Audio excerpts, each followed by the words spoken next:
चलो जय जिनेन्द्र। जय जिनेन्द्र। जय जिनेन्द्र। जय जय। क्लास शुरू करते हैं। खगोल शास्त्री एकमत नहीं है। हम इस बात पे आए थे कि आज के वैज्ञानिक मानते हैं चंद्रमा अपनी धुरी पे घूम रहा है और साथ ही पृथ्वी के आसपास भी घूम रहा है। साथ में वो ये भी मानते हैं कि पृथ्वी भी अपनी धुरी पे घूम रही है और सूर्य के आसपास भी एक दिन में 40 लाख माइल की तेज गति से घूम रही है। इस प्रकार समस्त ग्रह, उपग्रह, कृत्रिम उपग्रह आदि सभी तीव्र गति से सूर्य के चारों ओर प्रदक्षिणा कर रहा है। पूरा सौर मंडल ही हरकुलिस नामक नक्षत्र की ओर तेज गति से बढ़ रहा है। आज के वैज्ञानिक ये भी बता रहे हैं कि हमारा समस्त विश्व आकाश में सतत फैल रहा है, अपने केंद्र बिंदु से बहुत वेग से तेजी से दूर जा रहा है। और ये सब बातें तर्कयुक्त नहीं है, इनके कोई प्रमाण भी नहीं। इस मुद्दे पे समस्त खगोल शास्त्री एक मत नहीं है, इसलिए ये सिद्धांत भी गलत सिद्ध हुआ।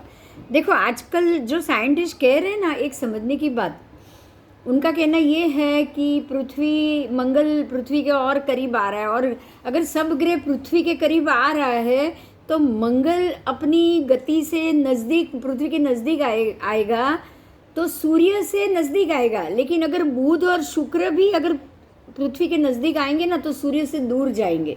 बात समझ में आ रही है? ये पहले सूर्य है, फिर बुध है, फिर शुक्र है, उसके बाद पृथ्वी है, फिर मंगल, ऐसे वन बाय वन बैठे हैं। तो मान लो कि मंगल अगर पृथ्वी के नज़दीक गया तो बुध भी अपनी गति से आगे जाना चाहिए ना, पीछे तो नहीं आना चाहिए ना।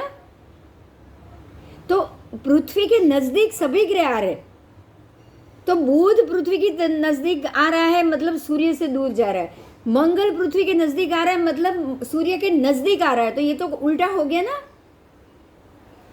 ये कॉन्ट्राडिक्टरी हो गया। तो ये बात एक ऐसी बात है जिसको कोई भी साइंटिस्ट नहीं मान सकता। या तो ग्रह सारे अंदर की तरफ खींच के आएंगे, सूर्य की तरफ जाएंगे, या सारे ग्रह सूर्य से दूर जाएंगे। या तो वो, क्योंकि सूर्य को ही केंद्र में लेकर घूम रहे हैं। अब आप सूर्य को केंद्र में लेकर सारे ग्रह घूम रहे हैं तो या तो सूर्य के नज़दीक आने चाहिए या सूर्य से दूर जाने चाहिए, बराबर। तो पृथ्वी भी तो सूर्य को केंद्र में लेकर घूम रही है। तो सारे ग्रह पृथ्वी के नज़दीक आ रहे हैं लेकिन सूर्य से दूर जा रहे हैं, तो जिनके केंद्र में लेके घूम रहा है उनके नज़दीक जाना चाहिए ना, किसी और के तो नहीं ना। अगर आप ये सारे ग्रह मेरू को लेकर घूम रहे हैं तो मेरू के नज़दीक जाने चाहिए ना, कि किसी और के नज़दीक? और के नज़दीक नहीं जाना चाहिए। तो ये सारी बातें कॉन्ट्राडिक्टरी है। सूर्य का स्थान परिवर्तित हो रहा है। अब दूसरा ये बड़ी बात है कि सूर्य का स्थान परिवर्तित हो रहा है, ये बात साइंटिस्टों ने नोट की। हम लोगों ने कल ये जाना था, आपको लास्ट क्लास में पता हो तो मैंने बोला था कि सूर्य का स्थान परिवर्तित कैसे होता है ना। सारा पूरा मंडल संकुचित होकर अंदर आ रहे हैं, मांडले ही संकुचित होकर छोटे दायरे में जा रहे, तो अपने आप सूर्य का स्थान परिवर्तित हो रहा है। सूर्य तो अपने सारे मंडले में घूम ही रहा है, लेकिन मंडल का स्थान ऊपर से नीचे उतर रहा है, स्क्वीज हो रहा है, बाहर की ओर से भी अंदर की ओर थोड़ा स्क्वीज हो रहा है। तो इस प्रकार से भी सूर्य का स्थान परिवर्तित हो रहा है। पर ये फर्क इतना सूक्ष्म है कि हम उसे नाप नहीं सकते हैं। सूर्य जब भी पृथ्वी एक छोर से दूसरे छोर तक जाती है तब भी सूर्य एक ही दिशा में दिखाई देता है। इनका कहना यह है कि पृथ्वी एक छोर से दूसरे छोर तक जाती, पृथ्वी एक छोर से दूसरे छोर तक जाती है तब भी सूर्य आपको एक ही जगह पे होना चाहिए। अब ध्यान दीजिए, मेरी एक बात पे ध्यान दीजिए, हमेशा सूर्योदय और सूर्यास्त का वक्त आप नोट करो। अब आप थोड़ा थोड़ा ज्योतिष जानने लगे हो, आपको क्या करना चाहिए? सूर्योदय और सूर्यास्त का समय नोट करना चाहिए। आप देखोगे, जब नोट करोगे सूर्योदय हो रहा है अगर आपके घर की विंडो से, तो आपको विंडो से देखना है हर 6 महीने तक आपको सूर्य थोड़ा खिसकता खिसकता आगे आगे सरकता हुआ सूर्योदय होता दिखेगा। आज जो जगह से सूर्योदय हुआ है कल थोड़े और आगे, थोड़े 2-3 महीने में नोट करोगे वो बहुत सारा आगे चला गया। 6 महीने में तो वो यहाँ से इतना तक दूर आ गया, यहाँ से लेके यहाँ तक दूर आ गया। और हाँ हाँ हाँ यस, और वापस वो 6 महीने बाद वापस इधर अपनी जगह पे वापस भी आएगा। 6 महीने तक वो ये आपको पता है हमारे मांडले 510 योजन के है। हमारे मांडले 510 योजन के, पहला मांडला से लेके बाहर का सर्व बाह्य मंडल, सर्व अभ्यंतर अंदर का मांडला, सर्व बाह्य बाहर का मांडला, दोनों के बीच में 510 योजन का अंतर। तो पहले मांडले में जब सूर्य होगा तो 6 महीने तक वो सर्व बाहर के मांडले में जाएगा, तो रोज खिसकेगा कि नहीं? और जब सर्व बाह्य से सर्व अभ्यंतर में आएगा तब भी रोज खिसकेगा। और ये हम रोज देखते हैं, रोज हम देखते हैं कि ये सूर्य आज यहाँ से कल यहाँ से उदय हो रहा है, परसों उसके बाद में से उसके बाद में से उसका जो उदय का जो सिलसिला है जगह बदलने का, वो हम रोज देखते हैं। अब मेरा ये प्रश्न है कि जब सूर्य खुद उदित और अस्त के समय अलग जगह से उदित हो रहा है, आप कह रहे हो पृथ्वी घूम रही है, सूर्य तो स्थिर ही है, तो पृथ्वी घूमने के कारण वो अलग अलग जगह से दिखाई देता है। अब बात क्लियर हो रही है? हाँ, पृथ्वी तो घूम ही नहीं रही है ना, सूर्य ही घूम रहा है, तभी 6 महीने में आगे चला गया, 6 महीने में वापस आ गया। पृथ्वी, अब ध्यान दो, पृथ्वी तो पूरा राउंड 1 साल में लगाती है ना। पृथ्वी को एक पूरा साल लगता है गोल घूमने में। ये लोग बोल रहे हैं पृथ्वी घूम रही है, उसको पूरा 1 साल लगता है। अब ये सूर्य का जाना और आना तो खाली 6 महीना का ही, 1 साल का तो है ही नहीं। ये बहुत बड़ा मुद्दा है, ध्यान दो बराबर। अगर 6 महीने में सूर्य यहाँ से उदित हुआ, यहाँ तक पहुंचा, यहाँ से 6 महीने बाद वापस आ रहा है, तो घूम कौन रहा है? सूर्य, पृथ्वी नहीं। क्योंकि पृथ्वी का क्या है, जब भी उसने यहाँ से राउंड शुरू किया तो पूरा राउंड घूमेगी तब 1 साल होगा। ये पूरा राउंड घूमेगी तब 1 साल होगा। आपको सूर्य का उदय अस्त तो 6 महीने में वापस आना दिख रहा है कि नहीं दिख रहा है? तो अब ये बात कंफर्म हो गई कि सूर्य घूम रहा है, जो 6 महीने में आगे जाएगा, 6 महीने में वापस अपने मांडले पे, बाहर के मांडले में वापस आ जाएगा। 6 महीने तक बाहर के मांडले से अंदर दूसरा तीसरा चौथा करके 184 अंदर तक जाएगा। 184 अंदर वह है, अंदर से वापस 1 2 1 2 1 2 करके वो बाहर 0 तक वापस आ जाएगा। तो 6 ही महीने में पूरा भ्रमण दिख रहा है, जबकि पृथ्वी को पूरा एक चक्कर लगाते हुए, ऐसे पूरा चक्कर लगाते हुए 1 साल लगता है। आपको 1 साल तक का ये भ्रमण दिखता नहीं है, लेकिन 6 महीने का भ्रमण हमको जरूर दिख रहा है। बराबर? आइए इसी बात को हम अभी पिक्चर से समझते हैं। यहाँ पे आपको 1 2 पिक्चर दिखाई देगा। ये कन्याकुमारी से लिया हुआ है, मतलब हमारा बिल्कुल दक्षिण जोन, दक्षिण भारत का बराबर मध्य भाग, जो जहाँ से आज लवण शुरू हो रहा है, क्योंकि लवण अंदर आ चुका है, इतना अंदर आ चुका है कि कन्याकुमारी से ही लवण की शुरुआत हो जाती है। तो हम आज ये मानेंगे कि हमारा जो अंतिम मंडल है, अंतिम मांडला, ये आपको यहाँ मिलेगा। और अभी 0 डिग्री से लेके 8 डिग्री दक्षिण विभाग, दक्षिण अक्षांश, और 0 डिग्री से लेके 8 डिग्री उत्तर अक्षांश। तो बराबर ये जो 16 डिग्री का मध्य भाग हुआ, जिसको हम विषुववृत्त कहेंगे, ये अभी हमें श्रीलंका के पास ही मिलेगा। 0 डिग्री श्रीलंका है, तो ये विषुववृत्त का एरिया वही हुआ। तो हम ये कन्याकुमारी, जहाँ से ये सूर्योदय सूर्यास्त दिखा है, कन्याकुमारी और श्रीलंका के मध्य में ज़्यादा फर्क नहीं है। इसके बाद ही या जहाँ से ये सूर्योदय सूर्यास्त के पिक्चर दिख रहा है, वहीं से ही विषुववृत्त शुरू हो रहा है, ऐसा हम मानेंगे। अभी आप ये पिक्चर देखो, यहाँ आपको एक चीज़ बहुत अच्छे से दिखाई देगी कि सूर्य कभी भी एक जगह से उदित नहीं हो रहा है। ये स्पेसिफिकली 6 महीने तक का ये पिक्चर है। यहाँ जनवरी, फरवरी, मार्च, अप्रैल, मई, जून, जुलाई, अगस्त, सितंबर, अक्टूबर, नवंबर, दिसंबर, इन 12 महीनों में सूर्य कहाँ से उदित हुआ है और कहाँ अस्त हुआ है ये बिल्कुल क्लियर दिख रहा है। एक ही स्पॉट है, एक ही जगह है, एक ही जगह से लिए गए पिक्चर है, और हर एक जगह में सूर्य आपको थोड़ा थोड़ा आगे आगे खिसकता हुआ सूर्यास्त का समय इसमें दिख रहा है।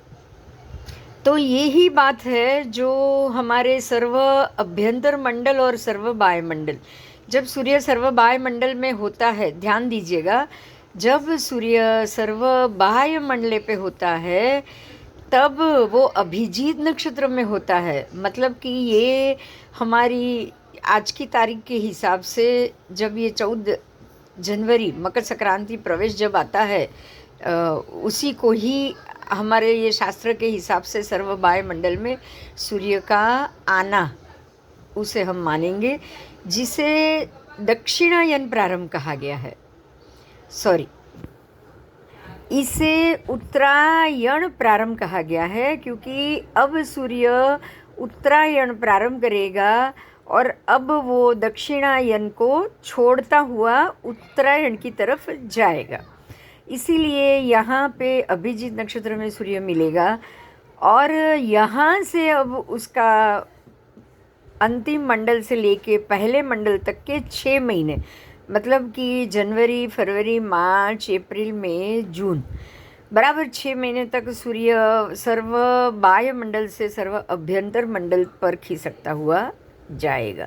तो आपको यहाँ पिक्चर में हर एक महीने में सूर्य जो बिल्कुल बाहर है, बाहर से लेके थोड़ा थोड़ा थोड़ा थोड़ा थोड़ा थोड़ा आपको उसको अंदर की तरफ सूर्य को लेना है, क्योंकि सर्व अभ्यंतर मंडल में जाएगा और फिर वो वापस धीरे धीरे धीरे धीरे बाहर की तरफ 6 महीने में अभ्यंतर मंडल से वो वापस 6 महीने में धीरे धीरे धीरे धीरे करके बाहर की तरफ पहुंच जाएगा।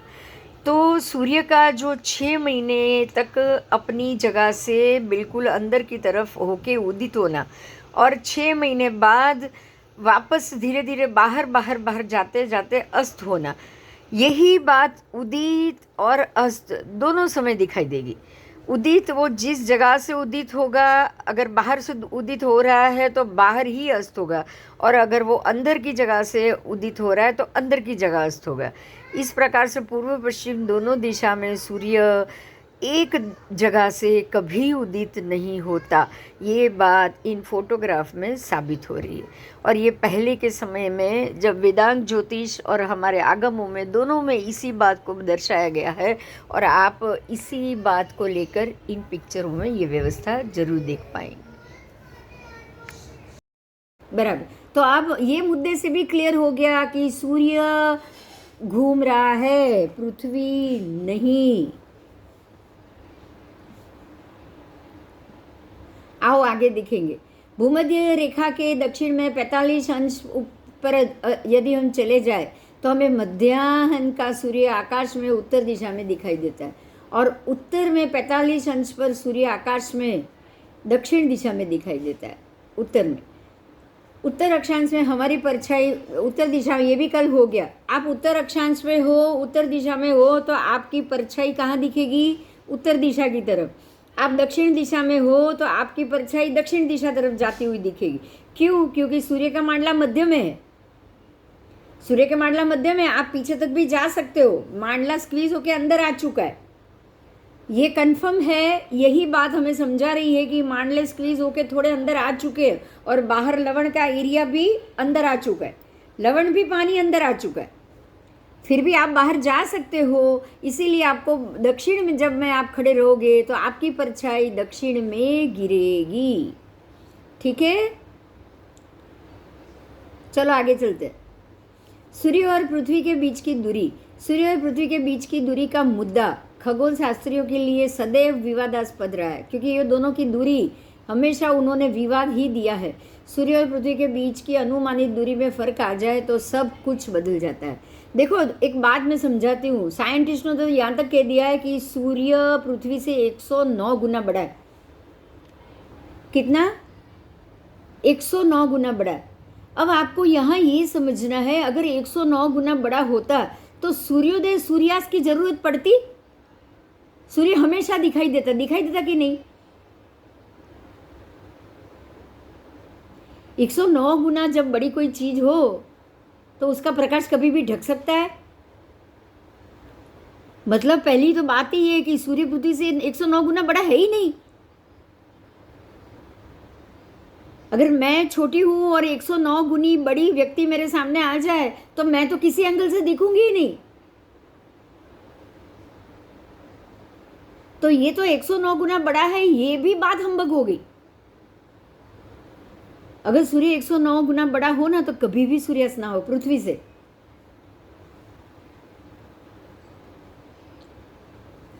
आगे चलो।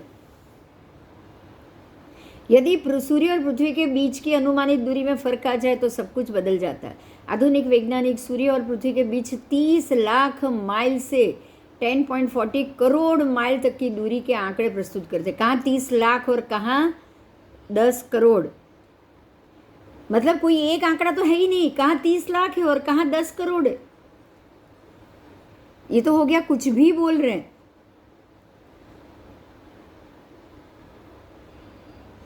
इस समय माना जाता है सूर्य और पृथ्वी के बीच 9.10 करोड़ मील की दूरी। इस समय उन्होंने 10 करोड़ माइल दूर बोल दिया है। कुछ वर्ष पूर्वे हाइंड नामक वैज्ञानिक ने सूर्य और पृथ्वी के बीच के अंतर की दूरी 9,53,70,000 माइल बताई थी। सूर्य और पृथ्वी के बीच की दूरी मापने के लिए पृथ्वी गोल है और सूर्य के चारों ओर घूम रही, इस मान्यता को ही आधार बनाया गया। वास्तविकता तो ये है कि सूर्य और पृथ्वी के बीच की दूरी कुछ हजार माइल से ज़्यादा अधिक नहीं, और इसके समर्थन के अनेक प्रमाण हैं। इससे सिद्ध होता है कि पृथ्वी गोल नहीं है और घूमती भी नहीं है। आओ, आज के वैज्ञानिकों ने सूर्य और पृथ्वी के बीच की दूरी के लिए जो प्रणाली, जो रीत निर्धारित की है, वही प्रणाली तर्कहीन और अवैज्ञानिक है। इसलिए वैज्ञानिकों को सूर्य से दूरी की गलत गणना मिल रही। वैज्ञानिक पृथ्वी और सूर्य के बीच की दूरी का उपयोग एक फुटपट्टी की तरह कर रहे हैं और इसके द्वारा वे अन्य तारों के साथ ही नक्षत्रों का और अंतरिक्षीय वस्तुओं का मालूम कर रहे हैं। इस दूरी के आधार पर वे इस प्रकार से उदाहरण दे रहे हैं कि कोई एक तारा हमसे इतने प्रकाश वर्ष दूर।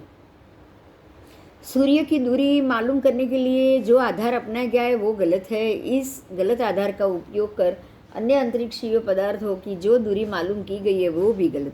अंतरिक्षीय वस्तुओं की यदि सही दूरी मालूम करना हो तो ये मान्यता कि पृथ्वी गोल है, सूर्य के चारों ओर चक्कर लगा रही है, उसको तो जड़ मूल से ही संशोधित करना होगा। देखो, आप वहाँ तक पहुँचे नहीं हो और यहाँ से वहाँ की दूरी कैसे माप सकते हो, पहले तो ये बताओ। सबसे पहली बात ये, जब तक आप वहाँ तक पहुँच नहीं पाओगे आपका दूरी बताना बिल्कुल व्यर्थ। कोई मतलब ही नहीं कि आप उसका दूरी भी बता पाओ या उसका प्रकाश हमारे यहाँ कितने देर में पहुँच रहा है। ये सारी चीज़ कुछ भी है, आपने बोल दिया और हमको कंपलसरी मानना है, ऐसी बात होगी। ठीक है, हमें ये जानना पड़ेगा कि ये लोग जो दे रहे हैं ना अर्थघटन, ये कितना सही है, इसको तो हमें समझना ही पड़ेगा।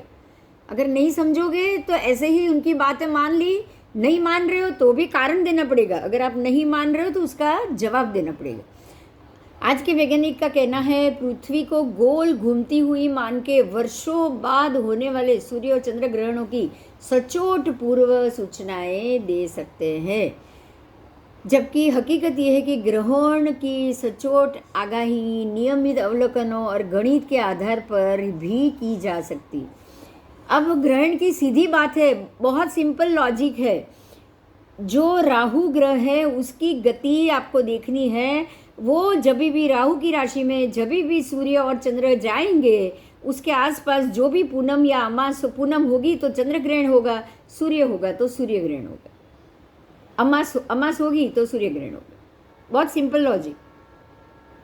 इसके लिए ये गणित ही करना है और कुछ नहीं करना है, ना कोई उसके दोनों के अंतर देखना है ना कुछ देखना है।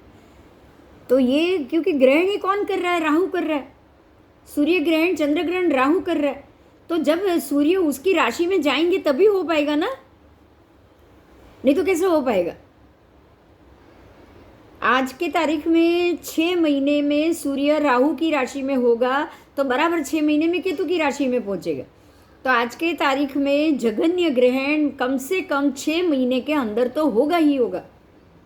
हाँ, पहले के समय में 48 महीने में होता था, तो मतलब ये हो गया कि सूर्य को अपनी राशि से निकल के राहु की राशि में पहुँचते पहुँचते 48 महीने लगते होंगे, तभी ग्रहण 48 महीने में होता होगा। बहुत सिंपल लॉजिक है, इसमें कोई दूसरा गणित नहीं। ईसा पूर्व हुए खगोलविद टॉलोमी ने तो उस समय की पृथ्वी के सपाट होने के आधार पर आगामी 600 वर्ष में होने वाले ग्रहणों के बारे में सचोट आगाहियाँ की थी। इसके लिए पृथ्वी गोल है, और इसका अर्थ ये हो गया कि जिन्होंने पहले ग्रहण की आगाही की थी ना, वो सारे पृथ्वी को सपाट मान के करते थे। अभी आप पृथ्वी को सपाट मानो या ये मानो, जो भी मानो, उनकी गति देखो। ग्रहण सूर्य चंद्र का हो रहा है, तो सूर्य वो राशि में जब जाएगा तभी ग्रहण होगा। जिसका ग्रहण हो रहा है उसको घूम के वो राशि तक पहुंचना पड़ेगा, बराबर।